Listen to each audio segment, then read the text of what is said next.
certains disent avis de tempête, parce que le pape François bouleverse beaucoup de traditions qu'ils aimeraient voir respectées. D'autres disent à l'inverse, c'est le calme plat, parce qu'il pensait à beaucoup de changements. Le mariage des prêtres, et pourquoi pas des femmes prêtres, ça n'est pas le cas. Moi, je dirais plutôt une brise légère, un vent nouveau, mais assez calme, des réformes, mais moins que ne le souhaiterait ce pape, et plus que ne le voudraient ses adversaires. Je crois que les grands gagnants de ce pontificat, si j'ose dire, sont les pauvres en général. Le pape François aime beaucoup des gens qui, dans la vie, sont les blessés de l'existence, sont ceux que Jésus aimait beaucoup, dont il parlait dans ses discours des béatitudes, etc.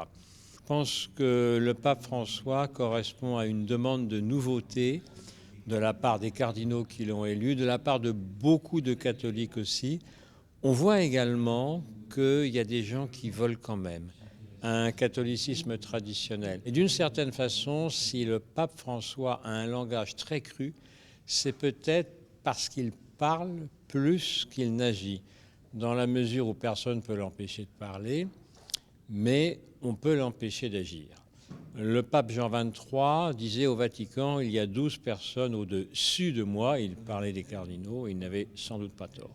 C'est un homme du juste milieu, c'est un démocrate chrétien, et c'est un homme qui, par exemple, n'est absolument pas favorable au mariage homosexuel, qui n'est sans doute pas favorable au mariage des prêtres d'ailleurs, mais qui est en faveur quand même d'une évolution de femmes diacres, par exemple, mais d'une évolution assez modérée.